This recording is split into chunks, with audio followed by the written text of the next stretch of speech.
According to the Washington Post, investments in AI represent some of the largest infusions of cash in a specific technology, and they could serve to further entrench the biggest tech firms at the center of the U.S. economy as other companies, governments, and individual consumers turn to these companies for AI tools and software.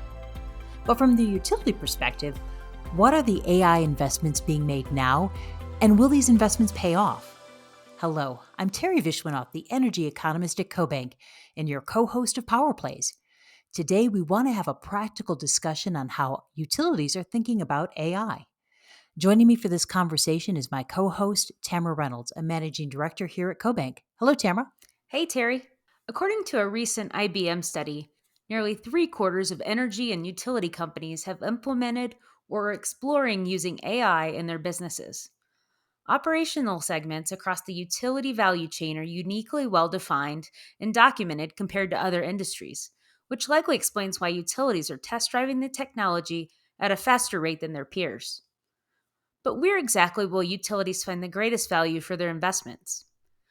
To figure out the best approach to AI adoption, we wanted to have an open dialogue on this emerging technology. With that in mind, Terry, there were a couple of conversations that you thought were worth sharing.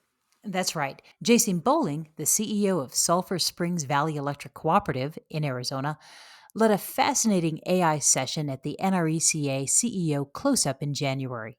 I then had a chance to catch up with Chris VanLokeren, the Chief Information Officer at North Carolina EMC at Power Exchange a few months later. They both shared their experiences on deploying AI, and I thought this would make for a terrific podcast.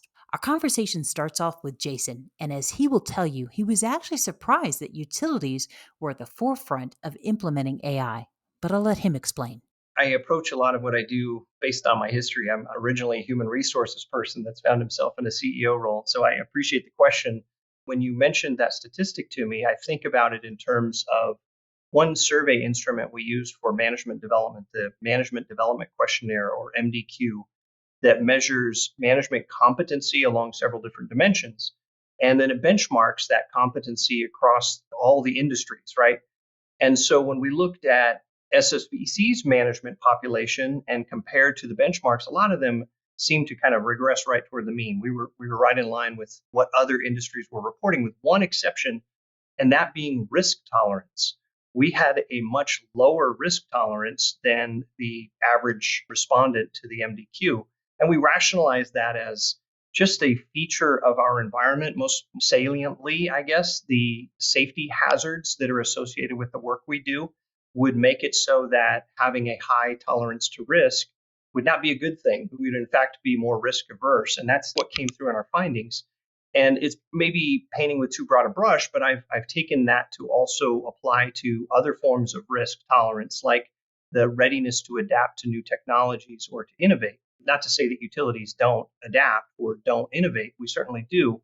But it seems as though there's a reluctance at times to be on the bleeding edge of new technology, mainly because we have this hardwired desire to focus on safety and proceed carefully. How AI will change and shape our utility workforce is anyone's guess.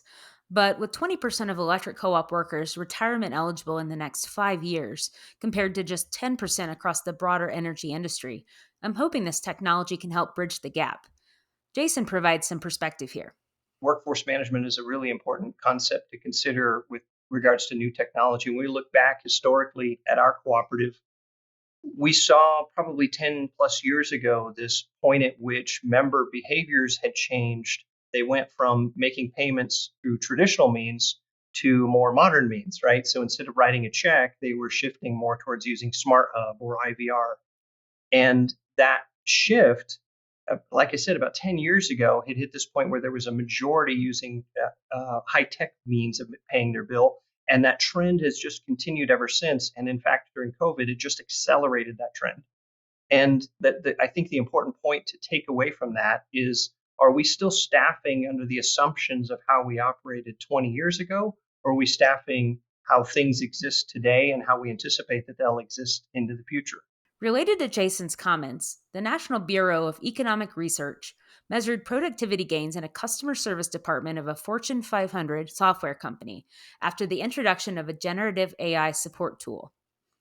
The company pre trained the OpenAI large language model, or LLM, on data from 5,000 customer service agents and specifically designed it to lend support to existing agents dealing with inbound customer inquiries. Not surprisingly, the greatest benefits occurred with less skilled and less experienced staff, with a massive increase in the number of issues they were able to resolve each hour. But in order to realize possible work productivity gains, co ops will need to adopt the technology. So, how can co ops deploy AI across their organizations? Yeah, Jason and I talked about this in our conversation. I mentioned an AI instruction blog that was written by Dr. Ethan Mullock from the University of Pennsylvania to Jason. Ethan identified three common corporate executive pitfalls for AI, if you will.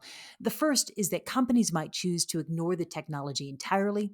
They could outright ban it, or they could elect to centralize the technology, making AI like any other enterprise level software rollout. Here's Jason's take. Banning, ignoring, and centralizing all seem like the wrong strategies for any new technology. In a way, banning and ignoring suggests some form of reluctance to adapt or risk aversion. And I think that a smarter move is to make sure your employees have a safe space to play with the technology, to experiment with it. And the first step, I think, is adopting simple policy guidance. Give them some clear guidelines. What do we know for sure they can't do? The challenge with that is we don't know yet how this will be used, but there are some simple basic concepts like we don't want confidential member or employee data being uploaded into an LLM like ChatGPT where that's now out in the wild. So reminding employees that those confidentiality protections that exist all the time definitely also exist in this context, because I think it can be too often taken for granted that because it's on the computer and I'm interfacing with it, it's somehow safe. And it probably is not, or at least we don't have the assurances that it is. So reminding them through policy guidance that we have clear lines of demarcation, like do not share confidential data. And then we also start the conversation around ethical use, like when is it appropriate to cite your sources, that sort of thing. And then also policy guidance that suggests that management must train its employees on this technology and keep the training current. That's how we're approaching it, because we do want them to experiment with it, and we find that when they use it, that's really where the interesting use cases come about, is when they find ways to streamline their own work and augment their capabilities with this fancy new technology. Terry, you and Jason talked about an unexpected use case that organically came about at SSVEC, which probably would not have come into being if staff members weren't allowed to play with the technology. But I'll let Jason tell their story. And we look at all the chatbots for member service, we look at wildfire mitigation and those sorts of things. But this was a great example of when employees are free to use the technology, they can come up with innovative solutions. And so the backdrop, I guess, and I'm sure this will be familiar for others in the co-op space, there is a lot of diversity in the skill sets throughout our organizations, which is a wonderful thing, but it also creates a siloing effect where you have an expert in one area of the business and others that aren't expert in that same area or not conversant in it sometimes don't communicate as well. We don't all speak the same language. And for years, I've heard, well, we just need to job shadow or we just need to cross train more. It's a fine and valid solution to that problem. The other problem, though, is that work just gets in the way. And so it gets deprioritized and deprioritized. And I got to give credit where credit is due, because this came from our VP of Strategy and Compliance, Annie Tyndall, wonderfully brilliant person, augmented with artificial intelligence, was able to develop an end-to-end solution for our job shadowing initiative, to actually take it from a wish list sort of thing that we would like to get done when we can get around to it, to an actionable plan with complete metrics and reporting. So the way this works is an employee that's got an interest in job shadowing can fill out an in-text form. That form then pushes out the email and calendar invitation work that needs to be done to make sure that the job they want to shadow is synced up, that we get the appropriate supervisory approvals. And we also identify specific learning objectives so that when the shadowing takes place, that we're doing it with a goal in mind. And then when it's done, when the job shadowing has happened, we get a baked in opportunity to go back and assess where the learning objectives met And it creates this beautiful word cloud on the results of our initiatives and kind of rates the quality of it all. The end effect is that it busts silos, it makes our workforce seamless, and it makes communication much more fluid between departments that may not otherwise speak the same language. I like that example again because it's not the typical application of artificial intelligence. It's something unusual that was completely organically grown from within our organization, thanks to our team having access to these tools like Power BI, ChatGPT, Microsoft Copilot, and so forth. For an industry that is facing a real knowledge gap, with 1/5 of the workforce approaching retirement, cross training and having a measurable route for skill development seems like a great application for AI. But what other practical applications do utilities have for the technology? Tamara, I asked Chris VanLokeren, NCEMC's Chief Information Officer, this question, and here's what he had to say. I think when we look at utilities and AI, and especially rural utilities, cooperatives, I think there's really a great use case that we're all very familiar with, which is AMI. Rural utilities led the way with AMI rollout, and with AMI, you get some AI-like capabilities with that. The ability to turn people on and off remotely, measure their usage, and get that billing quality data much faster than having to go out and read meters one by one. So I feel like that's a really good use case as far as what utilities have done with AI years ago, and especially rural utilities. I think that with the data that we do capture, hourly data for all of our meters, 878,760 reads a year. We certainly get a lot of data from each meter, and when you add that all together with all the meters in the system, it gets to be quite a big data set, a very rich data set. And so, what can you do with that? You've heard that utilities are doing things around peak prediction and modeling. You hear around trying to optimize their system better, more efficiency, add more reliability to their overall system. So I think with all that data that's being captured, we're making some really good progress on the AI front with utilities in general. Terry, you mentioned Chris thought the real opportunity for AI would prove to be in machine learning. But if we think about how AI is currently being used, 75% of all web traffic seems to be directed toward LLMs.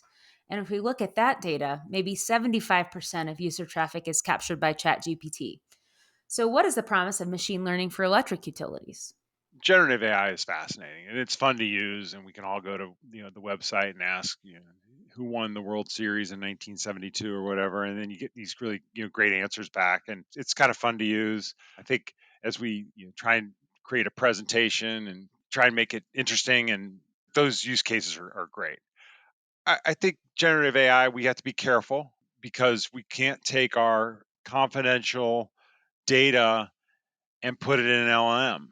Well, we can, but then that data becomes out in the wild, out in the world. That's not maybe the safest thing. And I would caution folks that there needs to be some guidance and guardrails around LLMs to ensure that people aren't taking their data and putting it out there. You could have a very confidential spreadsheet with all your biggest loads on it.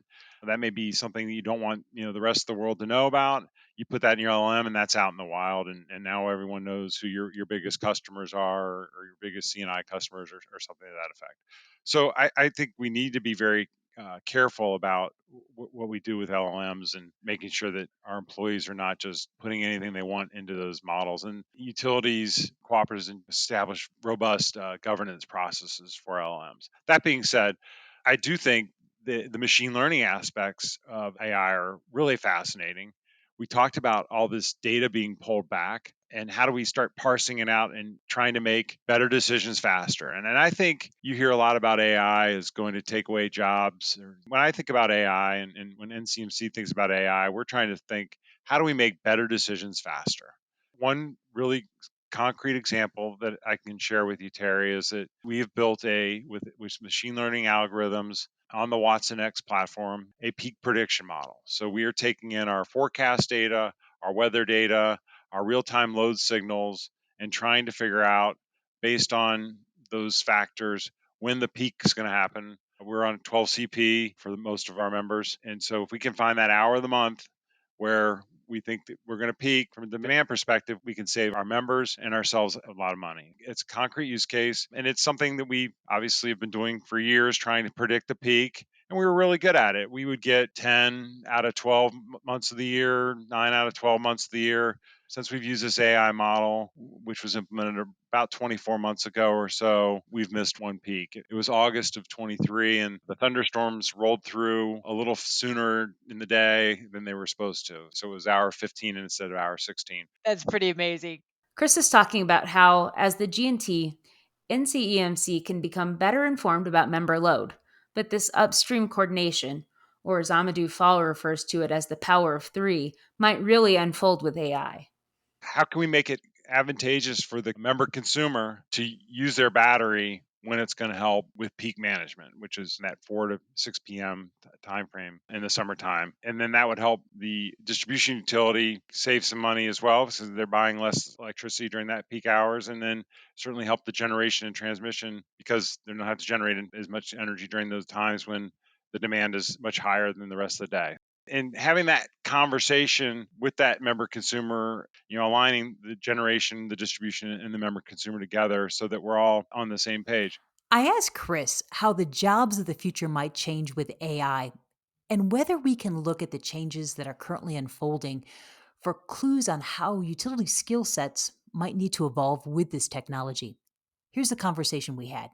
That's one that has been really fascinating. And we were talking with one of our distribution cooperatives. They told a great story. So they were talking about their system and trying to figure out where a fault was occurring. In the past, it was drive down Main Street and turn right at the oak tree, and then back in the woods there. That's where the line is, and that has been this tribal knowledge that was acquired over years and years and years of being at that distribution utilities. What they've done is use drones to fly their lines to look for faults. And so use drones, taking pictures, bringing that data back, using some AI models to look at the pictures to try and figure out where there are issues on those distribution lines. It's a lot more precise, longitude, latitude versus going down the road and turning right at a tree or schoolhouse or something like that. So it's trying to be more precise and not rely on that tribal knowledge any longer as folks retire. And if I could take a little bit of a step back, talk about AMI for a moment again. There were a bunch of meter readers in the early parts of the cooperative world until the 70s or 80s, and AMI came into being in the 90s and 2000s. Those roles went away, and employment for cooperatives has grown. And why is that? It's because with technology changes in general, they tend to create more jobs than lose jobs. The thing I think that I keep hearing when we have this discussion is that jobs are going to change. So yes, AI may be coming, and yes, your job may not be what it is today. We still need these roles, and we still need people to help us monitor AI, for example. And so, Terry, how many people are at CoBank or AI monitors today? Probably zero, right? You may have 10 AI monitors next year as CoBank, for example, starts building out AI models. How many do we have here? Maybe a quarter of somebody's time with that peak prediction model that I talked about earlier. As we build more AI models, we need to look at the models and ensure they're still giving the answer we expect. We monitor them for drift and for bias and all those types of things because we don't want to create AI models that are giving bad results. Obviously, that's not the outcome that we're looking for. With this in mind, what sort of guidelines would Chris, as a Chief Information Officer, recommend? Posing the same question we asked Jason, should co ops ignore, ban, or centralize? What was NCEMC's experience with developing guardrails? What we're trying to do, and I get the sense of your question, is like ChatGPT got released in November of 2022. It was there for 6 months, and last summer of 2023, we saw more usage of it. Coincidentally, we saw it with our interns, the folks that were here for the summer out of college, which was kind of fascinating because the kids in university were using ChatGPT at school. So we put out a quick statement that just said, don't use AI, or if you're going to use AI, let your C-suite person know about it, and let's have a conversation and make sure that we're just not putting data out there in generative AI LLM models. And then we took 3 or 4 months and kind of created better guidelines, and we have goals I think our goal with AI is, making better decisions faster, but that's going to require oversight, and ethics and governance and pillars of trust. And so when I say pillars of trust, the AI needs to be explainable, it needs to be fair, it needs to be robust, transparent. We need to ensure we have privacy concerns nailed down, cyber concerns. As we put this new memo out, and this was in December, we kind of provided some guardrails and some governance to our employees as far as the use of AI so that they have a little bit of direction. So I'm not a proponent of ignoring it. I'm not a proponent of banning it because I think that they're going to use it anyway. Maybe they'll use it at their home computer. I think banning it's probably not really feasible, but I would say that, trying to figure out how to make it fit within your organization is really important, and creating some guidelines, approval processes. People may see that as a little bureaucratic, but they need to understand that the leadership of the organization is trying to protect ourselves from the dangers of AI, which there are some. There's the bias, there's ethical things that can happen with AI, the drift, as I talked about before, which, the answers are right on day one, but they kind of drift to an area where they don't make sense anymore. So there are some dangers of AI that we all need to be ensure that we're not ignoring. This was a really great conversation with lots of practical guidance on AI, and I hope all of you have enjoyed visiting with Jason Bowling and Chris VanLokeren. I really want to thank our guests for spending time with us on this topic and providing some pro tips on wading into AI. Catch us next month as we talk about data center development and financing. Bye for now.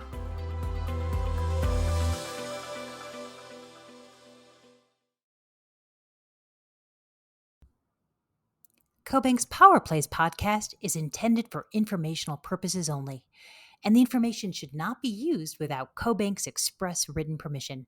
The information provided in the podcast is not intended to be investment, tax, or legal advice and should not be relied upon by listeners for such purposes.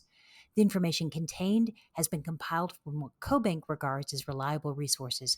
However, CoBank does not make any representation or warranty regarding the content and disclaims any responsibility for the information, materials, third-party opinion, and data included in the podcast. In no event will CoBank be liable for any decision made or actions taken by anyone, person or persons, relying on information contained in this podcast.